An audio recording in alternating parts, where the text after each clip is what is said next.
ಜೋಳಿಗೆ ತುಂಬ್ಸಾಕೆ ಏನಾರು ಬಂದದನು ಅಜ್ಜ ಊರಾಗ ಅನ್ನೋದು ಇರ್ತೈತಿ, ಗೊತ್ತಾಗತ್ತಲ್ಲ ನಿಮಗೆ. ಅಜ್ಜನ ನಡೆ ಹಳ್ಳಿಯ ಕಡೆ ಇದು ಏನು ಕಾರ್ಯಕ್ರಮ ಅಂದರೆ ಭಾಳ ಮಂದಿ ತಲೆಯಾಗಿರ್ತೈತಿ.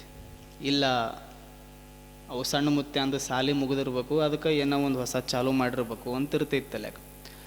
ಇನ್ನು ಬಹಳಷ್ಟು ಜನ ವಿಚಾರವಾದಿಗಳು ತಲೆಯಾಗ ಏನಿರ್ತೈತಿ ಅಂದರೆ ಜೋಳಿಗೆ ತುಂಬ್ಸಾಕೆ ಏನಾರು ಬಂದದನು ಅಜ್ಜ ಊರಾಗ ಅನ್ನೋದು ಇರ್ತೈತಿ, ಗೊತ್ತಾಗತ್ತಲ್ಲ ನಿಮಗೆ. ಜೋಳಿಗೆ ತುಂಬಿಸೋದಂದ್ರೆ ಜೋಳಿಗೆ ತುಂಬ್ಸಕ್ಕೆ ಬಂದಿರ್ಬೇಕು ಮುತ್ಯ ಅಂತ ಕೆಲವೊಬ್ರು ಪಾಪ ವಿಚಾರ ಇರ್ತೈತಿ, ಸಹಜ ಅದು, ಯೋಚನೆ ಮಾಡ್ತಾರೆ. ಮತ್ತು ಉಪ್ಪು ಖಾರ ತಿಂತಾರಲ್ಲ.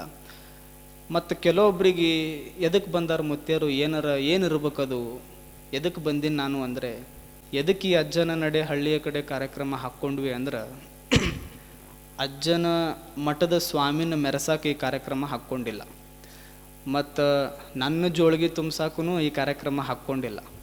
ನಾನು ನಿಮ್ಮ ಕಡೆಯಿಂದ ಏನು ಬಯಸ್ತೀನಿ ಅಂತ ನಾ ಅಷ್ಟು ದಿನ ಹೇಳ್ತೀನಿ, ಅಲ್ಲಿ ತನಕ ಹೇಳಂಗಿಲ್ಲ. ಅದು ನಿಮ್ಮ ತಲೆಯಾಗಿರ್ಬೇಕಲ್ಲ ಎದಕ್ಕೆ ಬಂದೀನಿ ಅನ್ನೋದು. ನಿಮ್ಮಿಂದ ಏನು ಬಯಸ್ತೀನಿ ಅಂತ ನಾ ಲಾಸ್ಟ್ ದಿನ ಹೇಳವ, ಅಲ್ಲಿ ತನಕ ನಾ ಹೇಳಂಗಿಲ್ಲ. ನೀವು ಇವತ್ತೇ ಹೇಳಿಬಿಟ್ನೆ ಅಂದ್ರೆ ನೀವು ನಾಳೆ ಬರೆದು ಬಿಟ್ರೆ ನಾ ಎಲ್ಲಿ ಹೋಗ್ಲಿ ಅಂತ ನಾ ಕೊನೆ ದಿನ ಎದಕ್ಕೆ ಬಂದೀನಿ ಅಂತ ಹೇಳ್ತೀನಿ. ನಾನು ನಿಮ್ಮಿಂದ 4 ಕೇಳ್ತೀನಿ, ಅದನ್ನು ಕೊಡ್ರಿ ಸಾಕು ನಂಗೆ.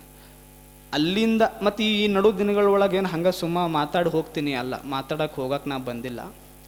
ನಾಳೆ ಬೆಳಗ್ಗೆಯಿಂದ ನಾನು ನಿಮ್ಮ ಮನೆಗೆ ರೊಕ್ಕ ಇಸ್ಕೊಳಕ್ಕೆ ಬಂದಿಲ್ಲ, ಗೋಧಿ ಅಕ್ಕಿ ಇಸ್ಕೊಳಕ್ಕೆ ಬಂದಿಲ್ಲ.